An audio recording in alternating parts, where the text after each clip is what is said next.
എൻ്റെ ലക്ഷ്മി വീട്ടിലേക്ക് എല്ലാവർക്കും സ്വാഗതം. എന്തൊക്കെയുണ്ട് വിശേഷം? എല്ലാവരും സുഖമായിരിക്കുന്നു. അപ്പോൾ നമുക്കിന്നൊരു അടിപൊളി കറിയുടെ റെസിപ്പി നോക്കിയാലോ? ഈ കറിയെന്ന് വെച്ച് കഴിഞ്ഞാൽ നമുക്ക് ദോശയുടെ കൂടെയോ ചപ്പാത്തിയുടെ കൂടെ പുട്ടിൻ്റെ കൂടെ ഇടിയപ്പത്തിൻ്റെ കൂടെ പൂരിയുടെ കൂടെ അങ്ങനെ വേണ്ട എല്ലാ ബ്രേക്ക്ഫാസ്റ്റിൻ്റെ കൂടെ ഈ കറി കഴിക്കാൻ പറ്റും. മാത്രമല്ല ചോറിൻ്റെ കൂടെ ഈ ഒരു കറി മാത്രം മതി കേട്ടോ, അത്രയ്ക്കും ടേസ്റ്റാണ്. അപ്പോൾ പിന്നെ നമുക്ക് എങ്ങനെയാണ് കറി ഉണ്ടാക്കുന്നതെന്ന് നോക്കാം. അതിന് മുന്നേ ആയിട്ട് നിങ്ങൾ എൻ്റെ ചാനൽ ആദ്യമായിട്ട് കാണുകയാണെങ്കിൽ ഒന്ന് സബ്സ്ക്രൈബ് ചെയ്ത് സപ്പോർട്ട് ചെയ്തേക്കണേ. ഒപ്പം ആ ബെൽ ബട്ടൺ കൂടെ ഒന്ന് അമർത്തിയേക്കണം കേട്ടോ. അപ്പോഴത്തേക്കും ഞാനിടുന്ന വീഡിയോസൊക്കെ നിങ്ങൾക്ക് നോട്ടിഫിക്കേഷനായിട്ട് വരുന്നതായിരിക്കും. അപ്പോൾ പിന്നെ ഇനി കറി ഉണ്ടാക്കുന്നത് എങ്ങനെയാണെന്ന് നോക്കാം. അതിന് വേണ്ടിയിട്ട് ഞാനൊരു 4 ഉരുളക്കിഴങ്ങും 2 സവാളയും 3 പച്ചമുളകും എടുത്തിട്ടുണ്ടായിരുന്നു. അത് നന്നായിട്ട് കഴുകി അരിഞ്ഞെടുത്തിട്ടുണ്ട് കേട്ടോ. സ്ക്വയറിലാണ് കേട്ടോ അരിഞ്ഞെടുത്തിട്ടുള്ളത്. ഇനി നമുക്ക് അരമുറി തേങ്ങയാണ്. അതിൽ ഞാൻ 1.5 ഗ്ലാസ് വെള്ളം ഒഴിച്ചിട്ട് ആദ്യം അരച്ച് അതിൻ്റെ പാലൊന്നും എടുത്തിട്ടുണ്ട്.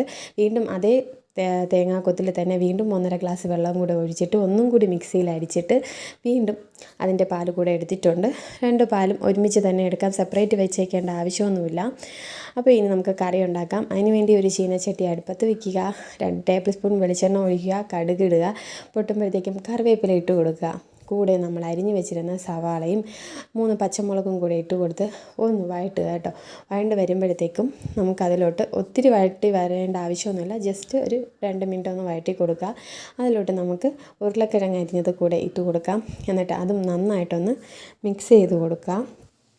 പിന്നെ ഇത് നന്നായിട്ട് കുഴഞ്ഞ് വരാൻ വേണ്ടിയിട്ട് ഒരു ശകലം ഉപ്പും കൂടെ ഞാൻ ഇട്ട് കൊടുക്കുന്നുണ്ട്. ഉപ്പും കൂടെ ഇട്ടതിന് ശേഷം നന്നായിട്ടൊന്ന് നമ്മൾ മിക്സ് ചെയ്ത് കൊടുക്കുക കേട്ടോ. ഈ ഉരുളക്കിഴങ്ങ് ഉള്ളിയൊക്കെ ഒന്ന് ചൂടാകുന്നത് വരെ നമ്മളൊന്ന് മിക്സ് ചെയ്ത് കൊടുക്കുക. അതിനുശേഷം തീ ഒന്ന് ലോ ഫ്ലെയിമിൽ വെച്ചിട്ട് നമുക്കൊരു 2-3 മിനിറ്റ് ഒന്ന് വേവിച്ചെടുക്കാം. അപ്പോഴത്തേക്കും ഈ ഉരുളക്കിഴങ്ങും ഉള്ളിയൊക്കെ ആ എണ്ണയിൽ കിടന്നിട്ട് നന്നായിട്ടൊന്ന് മൊരിഞ്ഞ് വരും കേട്ടോ. അപ്പം നമ്മൾ ഇടയ്ക്കൊന്ന് ചെക്ക് ചെയ്ത് നോക്കണേ, അല്ലെങ്കിൽ അടിക്ക് പിടിക്കും. അപ്പം ഇതുപോലെ ഒന്ന് കുഴഞ്ഞ് വരുമ്പോഴത്തേക്കും നമുക്കിനി പൊടി ഇട്ട് കൊടുക്കാം കേട്ടോ. നമ്മളിപ്പോൾ ആദ്യം ഇട്ട് കൊടുക്കുന്നത് മഞ്ഞൾപ്പൊടിയും മസാലയുമാണ് ഇട്ട് കൊടുക്കുന്നത്. അപ്പോൾ ജസ്റ്റ് നന്നായിട്ടൊന്ന് മിക്സ് ചെയ്തതിന് ശേഷം നമുക്കിതിലോട്ട് ഞാൻ ചെറിയ സ്പൂണിൽ 1 സ്പൂൺ മഞ്ഞൾപ്പൊടി ഇട്ട് കൊടുക്കുന്നുണ്ട്. നിങ്ങൾ വലിയ സ്പൂണാണ് എടുക്കുന്നതെങ്കിൽ ഒരു 1/2 സ്പൂൺ ഇട്ട് കൊടുത്താൽ മതിയാവും. പിന്നെ ഇനി ഗരം മസാലയാണ് ആഡ് ചെയ്ത് കൊടുക്കുന്നത്. ഗ്രാമ്പൂ, പട്ട, ഏലക്ക ഇതെല്ലാം കൂടി വറുത്ത് പൊടിച്ച പൊടിയാണ് കേട്ടോ ഇട്ട് കൊടുക്കുന്നത്. അപ്പോൾ അത് ഞാൻ ചെറിയ സ്പൂണിൽ ഒരു 1.5 സ്പൂൺ ഇട്ട് കൊടുക്കുന്നുണ്ട്. നിങ്ങൾ വലിയ സ്പൂണാണെങ്കിൽ ഒരു 3/4 സ്പൂണ് 1 സ്പൂണൊക്കെ ഇട്ട് കൊടുക്കുക. നിങ്ങളുടെ മണത്തിനനുസരിച്ച് ഇട്ട് കൊടുക്കാവുന്നതാണ്. ടേസ്റ്റിനും മണത്തിനും അനുസരിച്ച് ഇട്ട് കൊടുക്കുക. എന്നിട്ട് ഇതും കൂടി ഒന്ന് മിക്സ് ചെയ്ത് കൊടുക്കുക. ഇതിൻ്റെ ഒരു പച്ചമണം മാറുന്നത് വരെ ഒന്ന് മിക്സ് ചെയ്ത് കൊടുക്കുക കേട്ടോ. അതിനുശേഷം നമുക്കിതിലോട്ട് തേങ്ങാപ്പാൽ ഒഴിച്ച് കൊടുക്കാവുന്നതാണ്. അപ്പോൾ ഞാൻ തേങ്ങാപ്പാൽ 1-ാം പാൽ 2-ാം പാൽ അങ്ങനെയൊന്നും ഒഴിക്കുന്നില്ല, ഒരുമിച്ച് തന്നെയാണ് പാൽ വെച്ചിട്ടുള്ളത്. അപ്പോൾ അതൊന്ന് ഒഴിച്ച് കൊടുക്കുവാണ്. അതും കൂടെ ഒന്ന് ഒഴിച്ച് കൊടുത്തതിന് ശേഷം നമുക്ക് ഇതൊന്ന് മിക്സ് ചെയ്തിട്ട് ഇതിൽ നമുക്ക് കുറച്ചുകൂടെ ഉപ്പിട്ട് കൊടുക്കാം. കാരണം നമ്മൾ നേരത്തിന് കുറച്ച് ഉപ്പാണല്ലോ ഇട്ടിട്ടുള്ളായിരുന്നത്. അപ്പം ഇനി കറിക്ക് ആവശ്യമായിട്ടുള്ള ഉപ്പ് കൂടെ ഇട്ട് കൊടുത്തിട്ട് ഇത് നന്നായിട്ടൊന്ന് തിളപ്പിക്കുക കേട്ടോ. തിളച്ച് വരുന്ന സമയത്ത് നമ്മൾ തീ നന്നായിട്ട് തിളച്ചതിന് ശേഷം മാത്രം ലോ ഫ്ലെയിമിൽ വെച്ചിട്ട് നമുക്കിതൊന്ന് കുക്ക് ചെയ്തെടുക്കാം കേട്ടോ.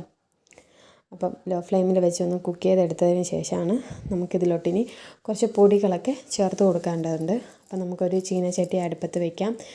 ചട്ടിയിലോട്ട് നമുക്ക് 1.5 സ്പൂണ് മുളക് പൊടി ആഡ് ചെയ്ത് കൊടുക്കുക. നമ്മുടെ എരിക്കനുസരിച്ചിട്ട് മുളക് പൊടി ആഡ് ചെയ്ത് കൊടുക്കുക. ഞാനിപ്പോൾ 1.5 സ്പൂണാണ് എടുത്തിട്ടുള്ളത്. കൂടെ നമുക്കിനി 2 സ്പൂൺ മല്ലിപ്പൊടി കൂടെ ആഡ് ചെയ്ത് കൊടുക്കാം. പിന്നെ ഒരു 1/2 സ്പൂൺ വെളിച്ചെണ്ണ കൂടെ ഒന്ന് ഒഴിച്ച് കൊടുക്കുക കേട്ടോ. എന്നിട്ട് ഇതൊന്ന് നമുക്ക് മിക്സ് ചെയ്തെടുക്കാം.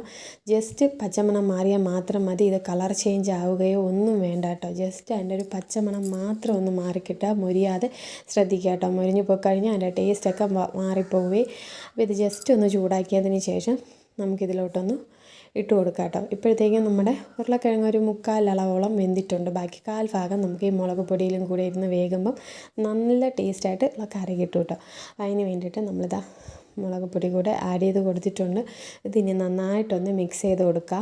ഈ സമയത്ത് കട്ടിയായിട്ട് തോന്നുകയാണെങ്കിൽ നിങ്ങൾക്ക് 1/2 ഗ്ലാസ് ചൂടുവെള്ളം ഒഴിച്ച് കൊടുക്കാവുന്നതാണ് കേട്ടോ. കറക്റ്റ് തിക്കാണെങ്കിൽ വെള്ളം ഒഴിക്കേണ്ട ആവശ്യമില്ല. എന്നിട്ട് നന്നായിട്ട് തിളയ്ക്കുമ്പോഴത്തേക്കും നമ്മൾ തീ കുറച്ച് വെച്ച് ഒന്ന് ഒരു 2 മിനിറ്റും കൂടി ഒന്ന് വേവിക്കുമ്പോഴത്തേക്കും നമ്മുടെ ഉരുളക്കിഴങ്ങൊക്കെ ഇതുപോലെ നന്നായിട്ടൊന്ന് വെന്ത് കിട്ടും. വെന്തുടയാതെ ശ്രദ്ധിച്ചോളണം കേട്ടോ. അത് നമ്മൾ ചോറിനും കൂടി എടുക്കുന്ന കറി ആയതുകൊണ്ട് ഒത്തിരി ഉടഞ്ഞു കഴിഞ്ഞാൽ കൊള്ളത്തില്ല. അപ്പോൾ വെന്തുടയാതെ ഈ ഒരു രീതിയിൽ തന്നെ എടുക്കുക കേട്ടോ. അപ്പോഴത്തേക്കും നമ്മുടെ ടേസ്റ്റി ആയിട്ടുള്ള ഉരുളക്കിഴങ്ങ് കറി റെഡിയാണ് കേട്ടോ. ചോറിൻ്റെ കൂടെയും കാപ്പിയുടെ കൂടെയൊക്കെ കഴിക്കാൻ പറ്റിയ അടിപൊളി കറിയാണ്. എല്ലാവരും മസ്റ്റായിട്ടൊന്ന് ട്രൈ ചെയ്ത് നോക്കണം. ഈ കറി ഇഷ്ടമായാൽ ലൈക്ക് ചെയ്യുക, സബ്സ്ക്രൈബ് ചെയ്യുക, പിന്നെ നിങ്ങളുടെ അഭിപ്രായങ്ങളെല്ലാം കമൻറ്റുകളായിട്ട് എന്നെ അറിയിക്കുക. അപ്പോൾ ബായ്.